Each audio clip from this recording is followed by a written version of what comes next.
Mbote na bino bandeko balandi, bienvenue à votre émission Basango ya Congo. Vous allez tellement belé à konda biso libanda ya mboka. Na kati ya mboka awa na pesi bino mbote pe boye bola mon émission moko lelo.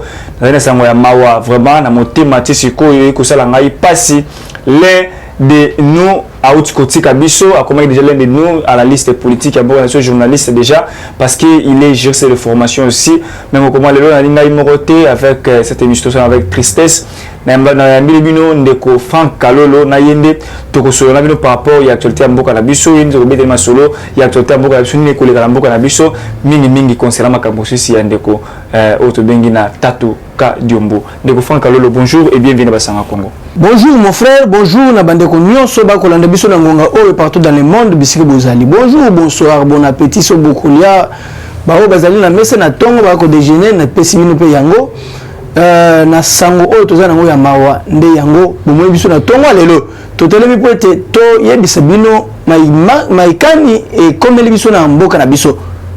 Merci beaucoup. Merci beaucoup maître Frank Kalolo na disponibilité na yo na ndenge oye tout ça la moi analyse moké par rapport ya liwa ya ndeko Tatu Ka Diombo nga na ko benga mingi bongo na benga Tatu Ka Diombo na benga téléphone Tatu Ka Diombo boni santé boni la muki malamu boni atotambo na biso neni ko mona par rapport à penser boy lelo to bina tongo Ka Diombo artiste monene ya mboka na biso akoma ida analyste politique juriste de formation rôle yo lelo yo atiki biso na ba moment moko atiki biso na façon moko ezali tragique o yali seli ko sala passe mingi Tatu Ka Diombo akufi maître Frank Kalolo.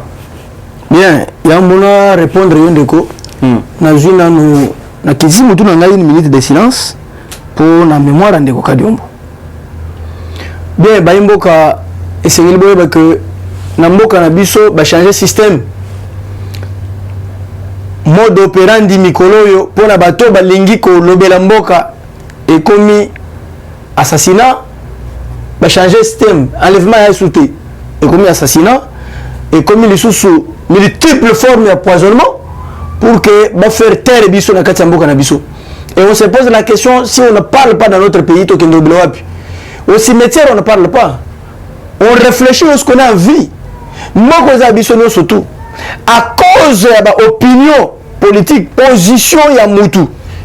Mais ça fait partie de l'expression. Il y a la liberté d'expression.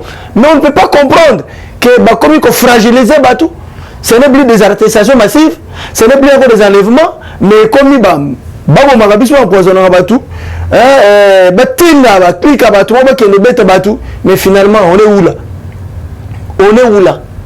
Ça ne peut pas se passer et ça ne peut pas être acceptable dans moka oyo qui se dit être démocratique.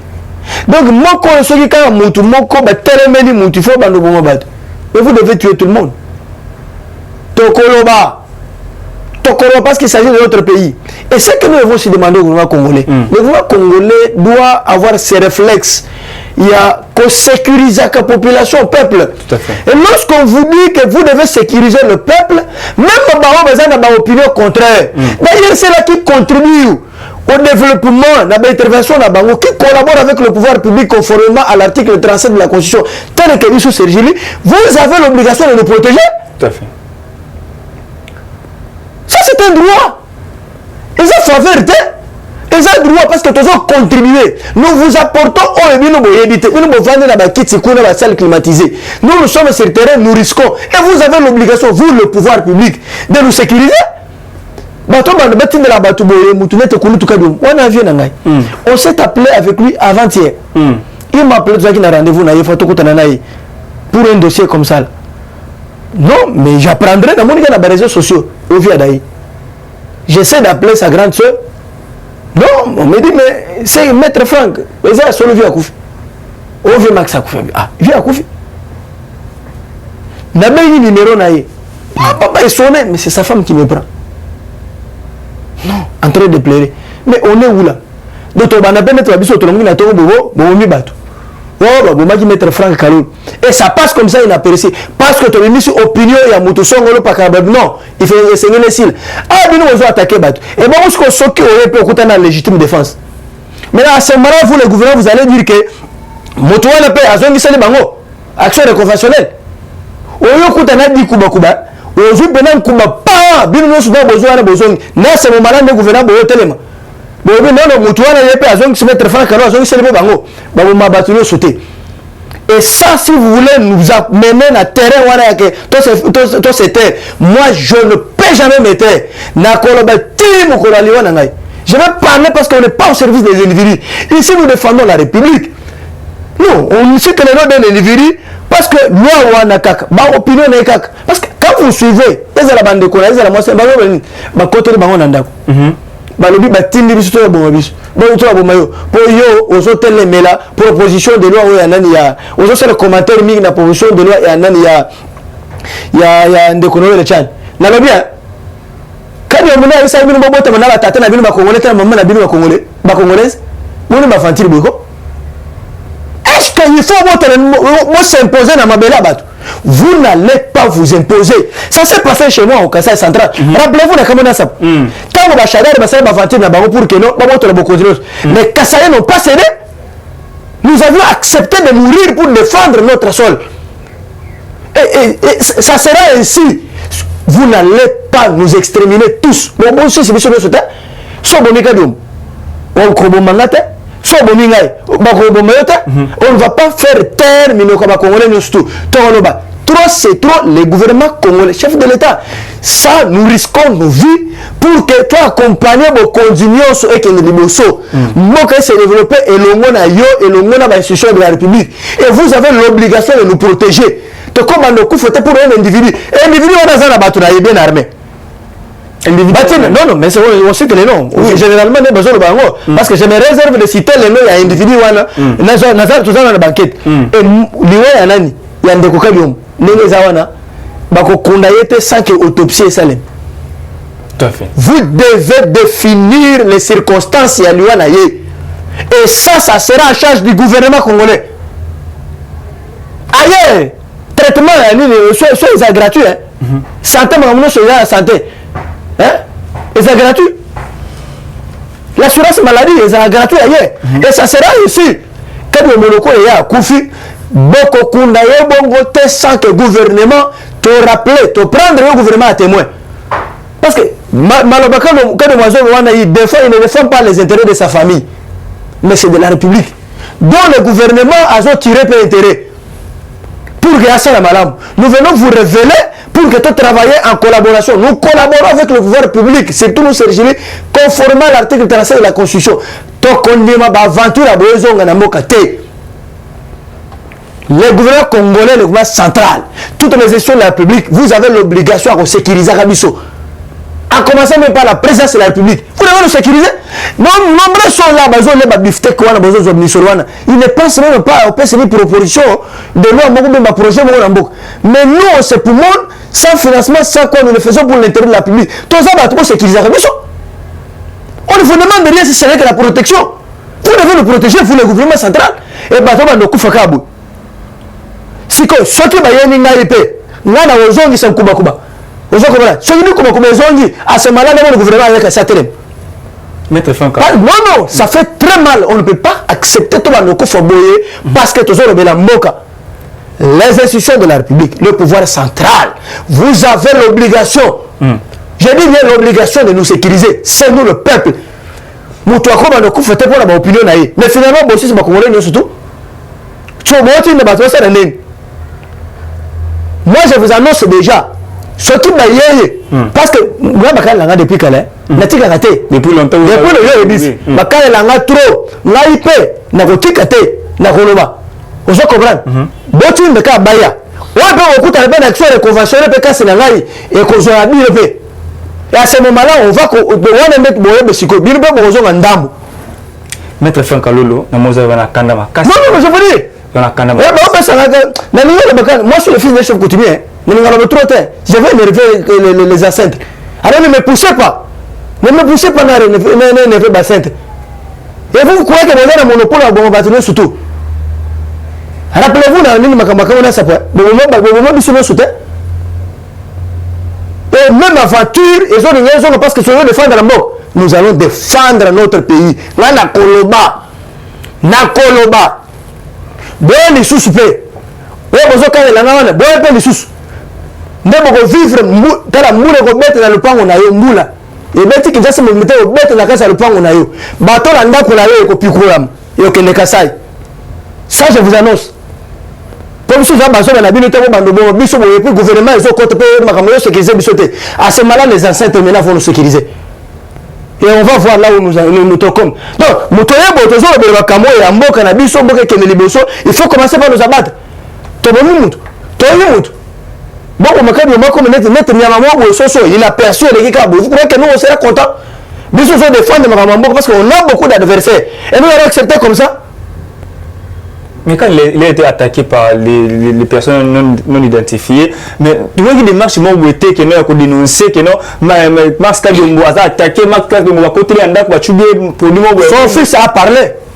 Son fils a parlé. Et ça la chaîne moi comment on a le gars.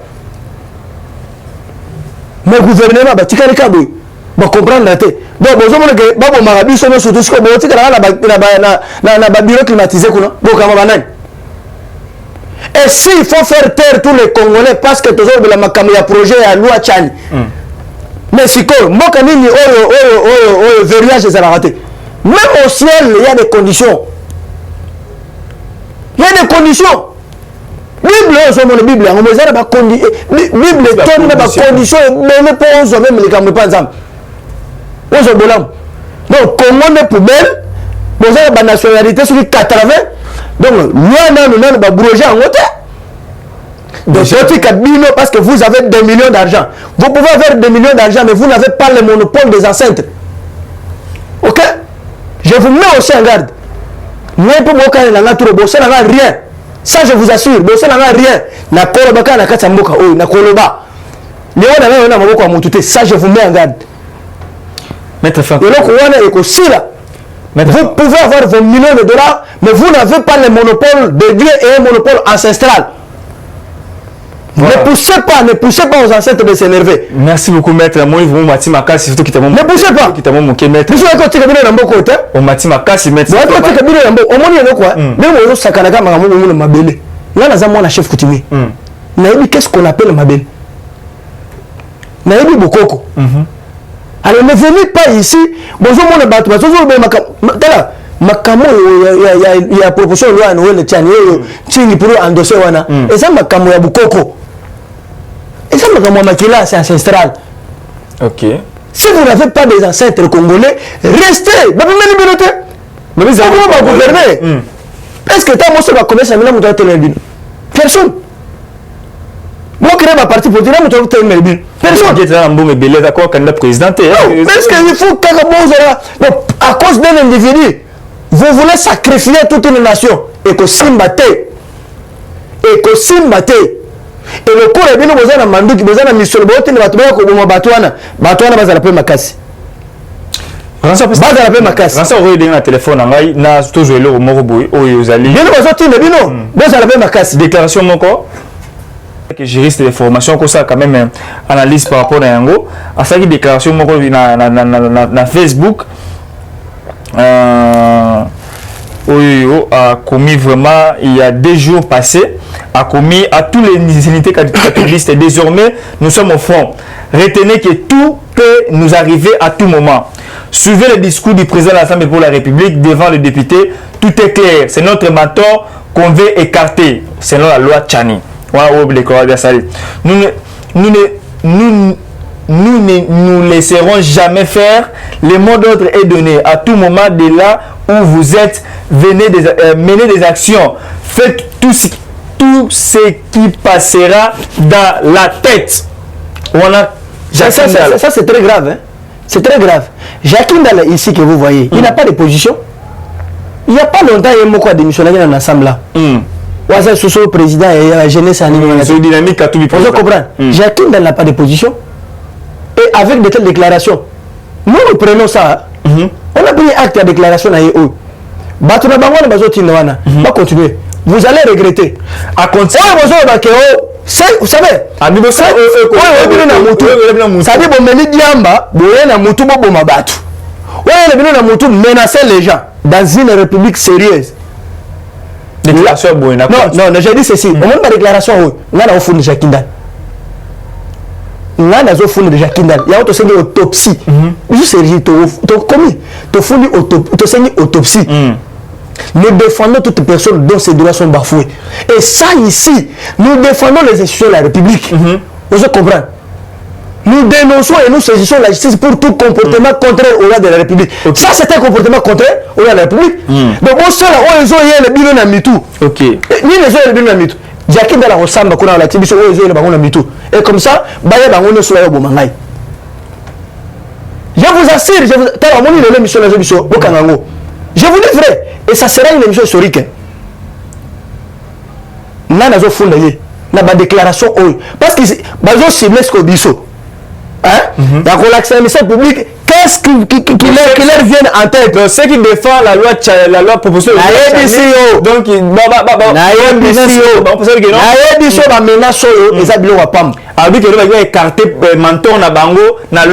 écoutez, c'est-à-dire, les premiers Congolais, ou l'ennemi Congolais, c'est Katoum.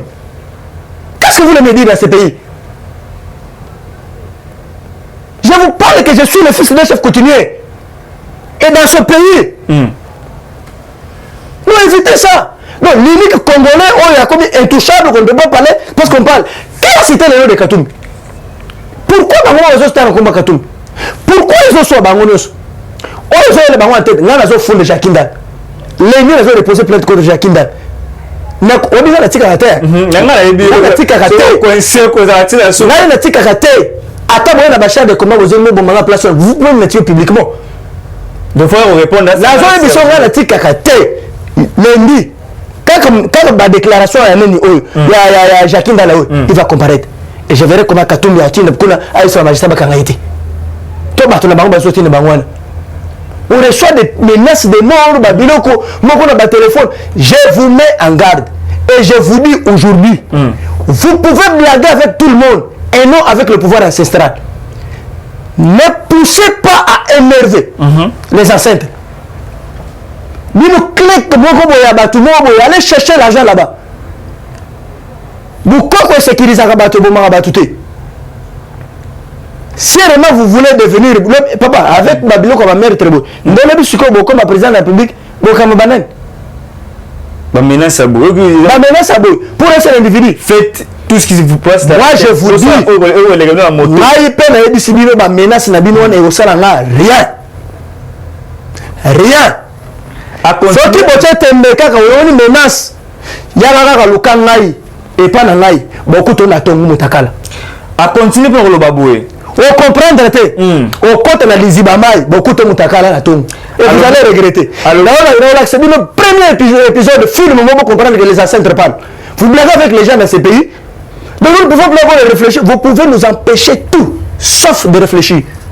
Moi, je vais réfléchir. Moi, Kalolo, je vais réfléchir dans mon pays. Nous allons défendre le Congo, l'intérêt à Congo, le Loti Souka. Beaucoup de gens ont comme progéniture n'a été. Bon, progéniture n'a été. Est-ce que vous vous rappelez le procès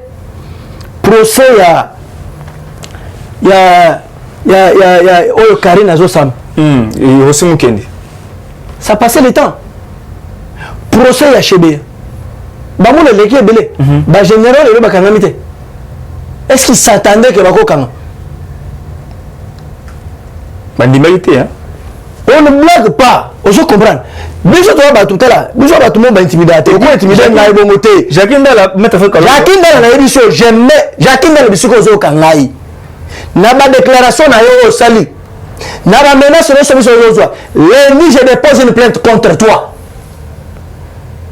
J'ai des preuves ici. Et je vais motiver l'action pour que yo toi que le tire la souka la justice. Na otika yote. Les Congo, notre pays n'appartient pas à un parti politique tribal rempli de haineux et de fanatiques. Nous ne sommes pas dans une république délimitée ici. Voilà, il me pèse. Voilà, Jacqueline, il y a un émission. Il y a une émission que Jacqueline là, j'ai initié une action contre lui. Lorsqu'on va l'arrêter, il fera lui seul la prison. Barnabé, ça y est, va faire le on a volé Barnabé. Barnabé bandoti na yepe et puis les autres bino achina bino boy bonjour ka bino mo bonjour réfléchir na nous avant le bon makam tourner ta langue na yo cette fois te ne Bible seni oye ko bandi ko lo mabe ozo bossa na keba ozo lobela batu si tu crois que tu peux plaire na mutu mais vous devez savoir que bato balandela mibe ko mboka bazana kati mboka oyo et ngana ko tika ba déclaration na yo te naza tala na enregistrer a babiloko na bango ebele ba menace ebele ozo comprendre yo nde siko ozo me kulusu wana alors ngana ofunda yo lengi asali sous déclaration abi alobi boye mais je dépose au moins sur Gili nous déposons une plainte contre Jacqueline Dala Osam tout ça na bino mboko et on va l'arrêter c'est flagrant ça il doit se justifier comment on peut causer qu'on peut laisser moto na mboko au monde c'est que bango dans la milice quand vous dites ce qui va vous venir en tête banani wana ni ne ko le venir en tête préparez-nous à toute éventualité oyo koya et ya OK oyo koya ezele wana no lengi tokoyoka justice na OK bana ba yoka moto te comme république abanyam voilà oya komaki donc comme république abanyam ba batute donc komaki yango sur le droit samedi il y a 2 jours passés même les institutions de la république eza so na tine mon côté entre mer kaka bangonde non wani batwana bazana nini soki balobi eloko boatake bango te ozo comprendre aya bazozo biloko mo boye bamona ka neti Congo eza bango moko non si vous justifiez votre argent nous devons défendre les valeurs nous venons ici défendre les valeurs soki biso tokozwa yango te ata bana na biso bazwa yango mpo baza na esika mosusu te tout à fait bana na biso eza bacongolais de père et de mère même minde alobaki yango donc okomemela bato moko babiloko moko boye te papa ntango ya nani awa Félix Tshisekedi est Clément il est trop large et on doit se bango te vous croyez que si le chef d'État me demandait moi pour que tout le monde besoin parce que tu as de rusé est-ce que proposition de loi est-ce que c'est chef de l'État est-ce qu'il y a est-ce un gouvernement même pas IDPS ils ont un peuple de papa est-ce que pour qu'on ait à réfléchir malam il faut qu'à out na famille chef de l'État yo défendre yo ça va intervenir proposition est-ce que le chef de l'État soutient rien tu réfléchis puis tu viens aux propositions on peut demander va appliquer moi c'est ça donc vous devez éviter ça biloko wana ko faire avancer mboka te mais ce qui bon ba que Congo ça la Congo pour na mutu moko ba on défendre moi yo côté non donc cela prouve que dans l'ensemble pour la République il y a que Moïse Katumbi je réponds à la question non ba o ka mbongo au moins te ba tunine ba zo memele ba malette comment cause un ancien président de l'Assemblée nationale à Moka net Congo bo mon trois ba malette so ba livre so ba malette satellite même tu sais que die mon na ata moto malette mo satellitaire ba memela ke zaka moke moko mais o ba ko za misato la simbila ngo ba na so ki ba biloko za na katu wana so biloko ni to comprendre te tala so bo ka se ba charge na ba malette wana bo memba wana ba biloko wana bo continuer ba congolais vous n'allez pas m'intimider moi vous intimider na te na zone de bino les sous que ma menace la binoana et je demande au gouvernement congolais de nous sécuriser. Ce que le gouvernement congolais sécurisé du côté, je vous tiens en responsable. L'action est conventionnelle et condition de la banque pour besoin pour moi batouana et vous allez historique. Mukola ngolo média et ça sera grave. Vraiment. Même chose. Boyo kuta pena bon, je vous assure, boyo pena oya na tongo boyko, hein? Beaucoup de battu tellement de boyo to zindi na mai esati. Boyeko luka mutu bobo sala mabe mais bozindi na mai bozindi na bomo na mai ça fait mal au cœur ça me fait mal au cœur biloko wana okombe la batu soute botika ba vantir na bino wana ba menace na bino mike mais Jacqueline lundi je dépose une plainte contre toi a tuté le natongo la déclaration la tongo a tuté cher Max tu es et tu resteras mon tatou dans mon cœur.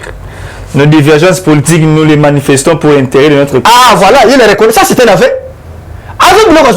La mort t'a arraché sitôt. Tu es parti en arme à la main. Dans la détermination, mon corps tremble toute la matinée en apprenant ta mort. Dans le Bible, il y a des Bible qui ont été émission qui a déclaration de wana. Alors Bible ça la nuit sur le bango la mutu. On se comprend. La Congo mutu moi ça bango le côté. Mais là c'est le kono fundaye. Là na zo fundaye. Et va comparaître avec moi.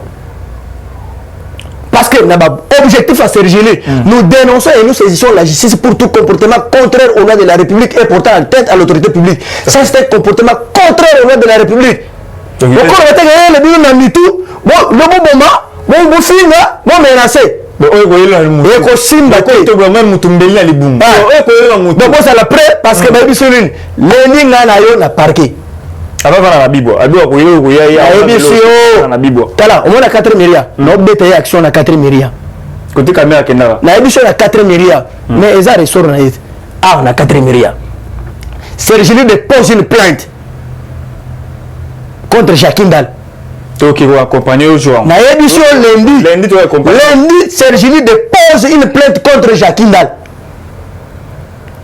beaucoup d'infractions.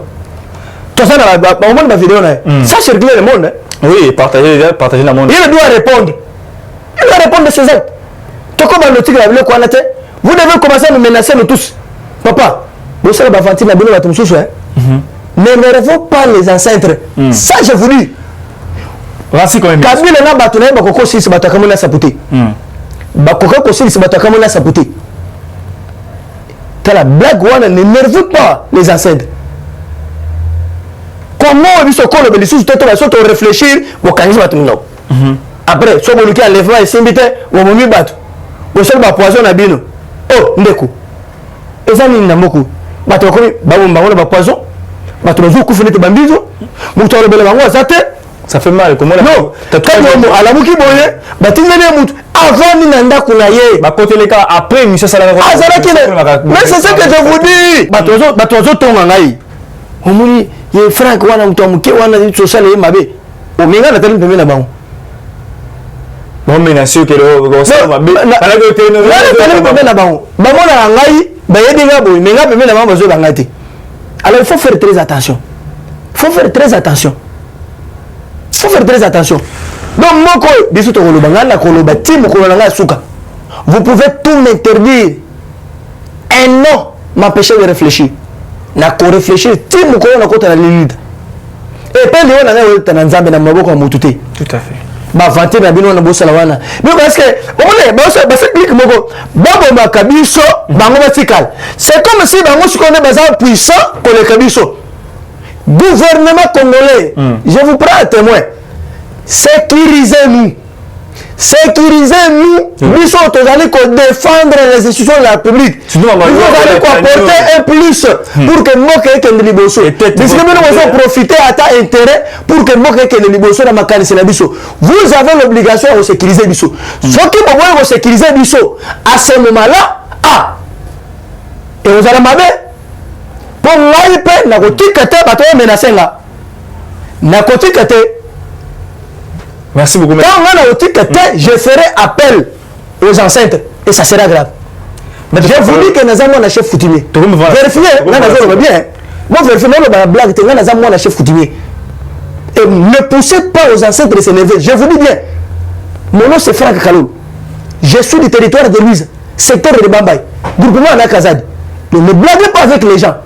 Bah menace la bino ne se rien. Là la personne que tu as dit côté dans la mes origines. Kasi pas personne peut origine la bi. Pourquoi vous ne Pourquoi vous ne pouvez pas parler de vos origines? Voilà.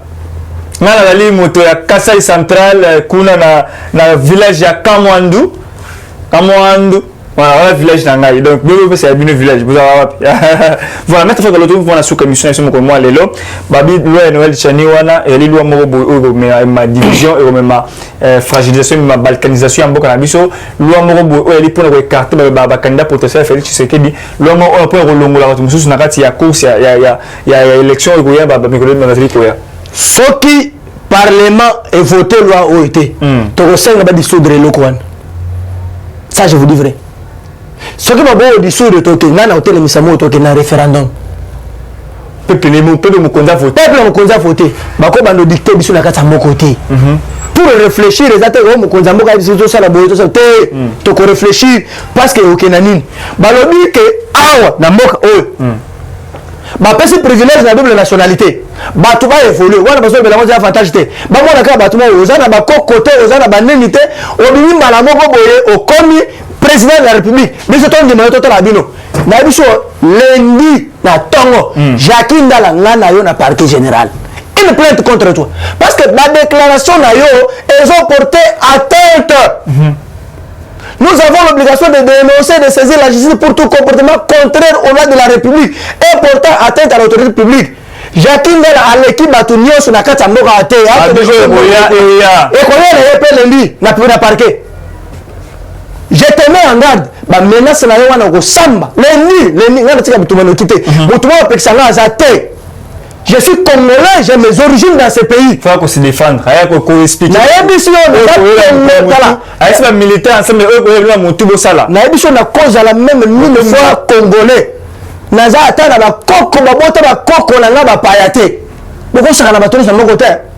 Merci beaucoup M. Kalolo. Boko saka na bato na moko te. Je vous ai dit que naza moi na chef coutumier, j'ai mes ancêtres ici.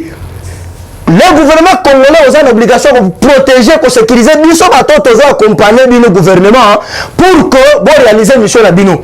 Lorsqu'on collabore avec le pouvoir public, ça dit collaboration avec la tout. Et si vous n'arrivez pas à nous sécuriser, les ancêtres vont nous sécuriser. Et si les ancêtres nous sécurisent, à ce moment-là, vous êtes la responsable de la Union Socom. À cause de tout le monde, qui nous empêche d'avoir votre argent? On va vous donner des millions. Pas besoin de millions. Acheter des immeubles. Ce n'est pas un problème. Tout le monde a besoin d'un immeuble. On va nous donner un matin à la nécropole. Mais, mon toisin a des millions de dollars. Mettez la bâtisse comme moi. Et l'eau, ma bella, mouké, c'est le cas, mouké. C'est pour vous dire que c'est vanité de vanité. Alors, à quoi c'est? Même dans l'eau là, ordre des allées. Beaucoup de maca, mon tout beau. Nzambe a des conditions. Pour ne pas se rebeller, il faut ça là-bas. Pour ne pas sauver, ça là-bas. Conditions ça partout. Comment ça qui cause sauter? Ceux qui n'attendent pas cabine les qui cause. Mais l'autre, n'a pas vidéo il y a Kokonia Yao. Kokonia Yao dit que tout nous ont menti. Il a de tout le monde. Naïté. Maman. A dit que tout c'est une aujourd'hui. Mon mec quand ça ne me prend à mon tout est. Sécuriser toute loi est discriminatoire. Toute loi. Toute loi, je mets quiconque en défi. Toute loi est discriminatoire. Discrimination est positive. Parce que c'est pelé ça va c'est pelé raté. Tout à fait. Même la présidence de la République, première condition. 100 000 $ vous postez d'abord. Hormis 100 000 $, il y a affaire critère âge. Il faut avoir moins 30 ans. 30 ans. Mais si on a 29 ans, la ligne est comme la zone est moyenne en gagne. Discrimination quand tu en étais. Écoute. Non, mais il faut faire des bruits. Il faut faire des bruits. La banque centrale, des pères, il faut la paire des mères aussi, la banque centrale. Papa, l'Afrique coûte aou. Bamoke ben la personne qui me loka ya en Égypte, il y a Algérie. L'Égypte tout ba lobby il faut ça sur la moitié. Moitié na yo za sous égyptien. Au-delà aux ala égyptien des pères, ma parents na ba des pères et des mères. Papa, où est le problème? Na Guinée, na ba koko na yo. Chef de l'État, bazo senga yo o jouer médiation a. Biso to sengi yo ba congolais, o bimena ni Cameroun. Posa parlementaire. Merci beaucoup. Pourquoi tu m'as dit posa parlementaire? Tu as parlementaire, biso to tinela ba parlementaire. On se comprend. Yo za président de la République to kene o voter yo to élire yo. Yo oza institution moko sacré banda no pas. Biso le peuple to tinela ba parlementaire. Fini pour nous aza parlementaire. Yeme endosser responsabilité wana. So ba parlementaire ko ba ke player ba boyango. Ngai na okene na ngona référendum. To senga pe mokonzi moko atali tono na makambo. Na lobby mais to koleka. To komi na suka émission moko moi. On m'a dit proposition là ce qui est l'équité. Ce qui est l'équité na mboka na biso. Oh, il y a interférence, il y a batu songolo pakala. Je vais demander même à mes député Bokeba. Moi qui est la député nanu. Na conseil na ba centre na ngai to longo Congo. Oh, to ki soupçon mo oh, c'est qui ndongo no, c'est qui le tembo je ndeni Bokeba. Peuple na sima. Ce qui ba zimbo. Et bon on a 2023. Ozombo. Ah. Ozombo siko olete, osominda mboka ya. Et bon on a 2023, nani mta voter. Maître Frère Galoto, nous voilà suka. Na c'est permis la disposition pour le la mokolo moi lelo et monsieur si awa pour la lelo te dit que lundi tu accompagner Maître Frère Galoto na 4e mairie total déposer plainte contre Jackie Ndala. Contre Jackie Ndala. Bon vous allez exclusif na ngondo ni makabogole Maître Frère. Je vais voir comment ce que bango le bango na mutu ba ensemble ba que nous instrumentaliser c'est quoi justice. Merci beaucoup Madame Balandi vous avez belé on a biso libana ya mboka na kati ya mboka avec Maître Frère Galoto na yende sur l'émission moko moi lelo donc restez branchés scotchés na basango ya Congo. Ndenge Christophe Sembalo Baka menga na ko molivo muke que la paix quitte nos esprits protéger notre Congo, c'est notre patrie. Tout le monde pour la Congolais, mais nous avons la Congolais, la famille, la mboka, au plan de la Congolais, au plan de la famille, donc voilà. Pour défendre un peu la biso, vous tirez menacer, vous appelle, vous allez faible, vous allez armé numéro, vous allez masqué. Yo kebala yo, kebala défendre la boîte, kebala faible. Ben un numéro identifiable. On va rappeler pour expliquer. On ben un numéro masqué pourquoi? On ben un numéro masqué pourquoi? Même un numéro normal, on va intimider ngai. Et à la sens numéroté. Donc merci beaucoup. Maître Franck, tout le monde lundi, tu as 4 mairies, c'est sur R normal. 4 mairies. La 4 mairies. La 9h déjà 10h. Vous allez on déposer contre Jacinda. Donc Maître déposer plainte contre Jacinda. Donc à nous revoir prochainement. Bye bye. Eshima, votre magazine qui bat au rythme de l'actualité. Retrouvez la nouvelle édition. Exclusivité. Barnabé Mwakadi, les recordmen des chiffres.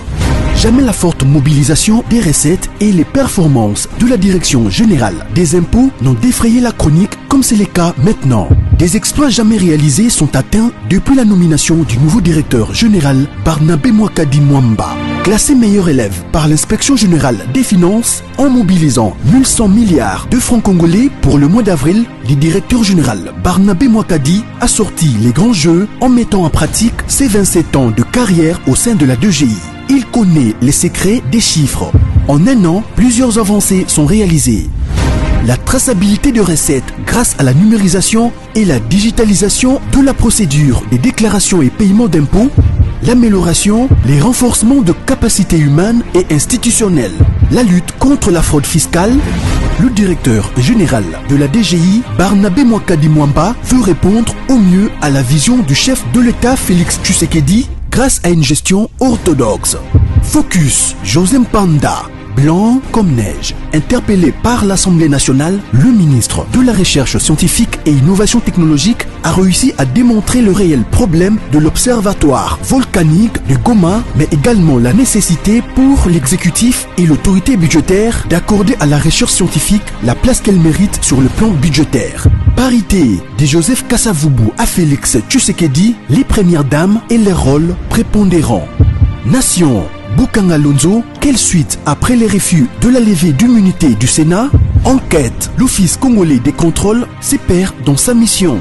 Et Shima revient sur l'histoire des leaders africains assassinés, les forces et faiblesses de la RDC dans ses relations internationales.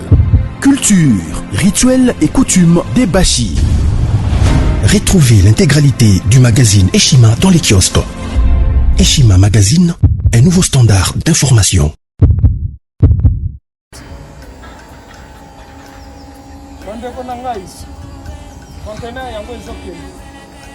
Le 26 mai, les conteneurs. Conteneur chaque mois.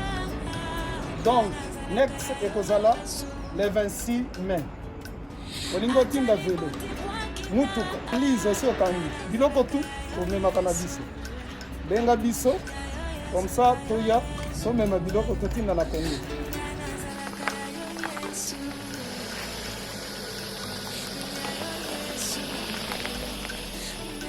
Bandeko kari yango oyo touti kozongo ezokende Kinshasa. Ozana mutuka pesa biso ezoke. Merci. Le 26 mai, mosusu ekwende. Il y a 2021 otozana. Donc tosala ka chaque mois. Oza besoin na carton benga biso. Biso munene yango. Moyenne yango. Bobo moyenne. Yango. Na carton na biso ya muke. Dans 3 dimensions. Onyo solingo tinda benga biso tozozwa ba vélo, tozozwa ba valise, mituka tozozwa. Donc eloko tout tozomema na Kinshasa. Merci beaucoup. Mutuka, vélo, salon, biloko ndako, biloko tout tozomema. Donc vous hésitez que bobenga biso tozala na pona